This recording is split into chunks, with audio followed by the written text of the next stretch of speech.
කියන වචනේ තේරුම් ගන්න තේරෙන්නේ නැති වචනක් අහන්න තෝරලා පහදලා කියලා දෙන්න මහත්තයට හිතේ හැටියකට මුල ඉඳලා අක් දක්වා කියවුණු දුක නැතුව රුපියල් 500ක් දෙයි. මහත්තයා ජීවන හොඳයි හැරද හොඳයි ආයුෂ ටික නම් හොඳයි. ධනේ නම් දුවගෙන ආවා.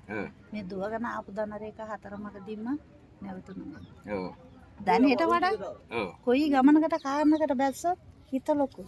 නොදන්න රටකට පැන්නහට අතින් බැරි දෙයක් කටිමොත් දිනහ ගන්න තමයි ඔට්ටු වෙන්නේ. හැබැයි පෙරදෙන්න කැමති නැහැ. කෙනෙකුට අතපන්න කැමති නැහැ.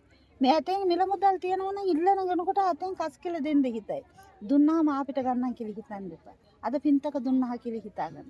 මේ ළඟ ළඟම හිතා ගන්න නෝ බර දේවල්. මහත්තයා. හිතා ගන්නනේ දේවල් ඉස්සරහා තියෙන අඩිය පස්සට ගන්න කැමති නැහැ. ඉස්සරහට යන්න උත්සාහ කරන. හදිසික්ම වෙන්න එපා. කෙනෙකුට එලි කරන්න එපා. සත පහකට තටිනකමක් නෑ. ඔය හිතින් උත්සාහ කරන්න මහත්තයා. මේ ළඟදීම මහතේ හිතන පතන කාරණා වලින් දෙයනේ කියලා කිරගහට යන වගේ හරියන. වරදින්නේ නැහැ. තවත් ඇතේ මිල මුදල් එකට දෙකක් අත ගාගෙන තවත් මීට වඩා බරයි අහන වහන තියාගෙන කුලීකාරෝ ලං කරගෙන මෞපිය දෙන්නකට දීගෙන සහෝදරන්ට දීගෙන නෑගොල්ලන්ට දීගෙන කිරෙන් දෙලෙන් කන තරමකට තේ හිමි වාසනාවක් තියෙන ඇස්සහකට වැඩි. කනවට බොනවට තින්නවට හතුරු වැඩි අනුන් මට කරන්න හොඳ රැකිරක්ෂා මොනවද? ඉඳමත් කියලා දෙන්න මේ ඇස්සහකට වින් ටිකක් නැති කරගන්න. ඇස්සහකට ඔය තියාගෙන ඕනේ දේවල් හිතුවට පැතුවට හරියන්නේ ඒවල බාධාපත් නැදේ.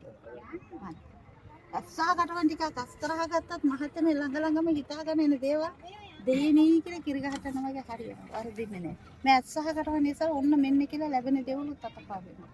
ඉන්න නිවස හරියන්නේ නැහැ. තවත් පිට ඈත පළත් වලට. ඉන්න නිවසින් පිට පැන්නත් ගොඩාක් හිත හොඳයි. විහිළු විනෝද ගමන වැඩි. ඉන්න නිවසට ටිකක් කල්පනා වැඩි. කල්පනා හිතර ගන්න එපා. ඒ වුණාට ඔය ඇතින් කියා දෙන්න පුළුවන් මව්පියකින් කියලා දුක්කින්ද නැහැ. හැදුන වැවුන මව්පියක ධනෙ දීපල වස්තු වලට ආසවකුත් නැහැ. මව්පිය දෙන්නකට තෝද හැතින් උත්සාහ කරන. වෙලහකට දී ගන්න පහසුවක් නැහැ. මේ උත්සාහ කරවා නිසා. මෙල මුදල් නම් අත ගන්නවා. අත ගන්න හැටියකට අතේරෙන්දි හිටින්නේ.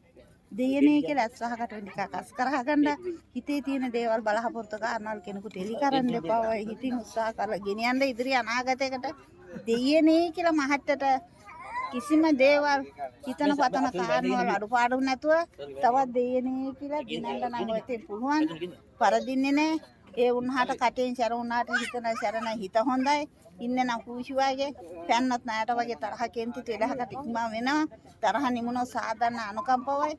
තරහ එන වෙලාවන් කටට එකක් ආවොත් ඔය වෙලහකට 10ක්වත් කියලා දානවා. ඒක මහත්තගේ හැටි ආවිෂ හොඳයි. ගියත් එක්කන 72යි.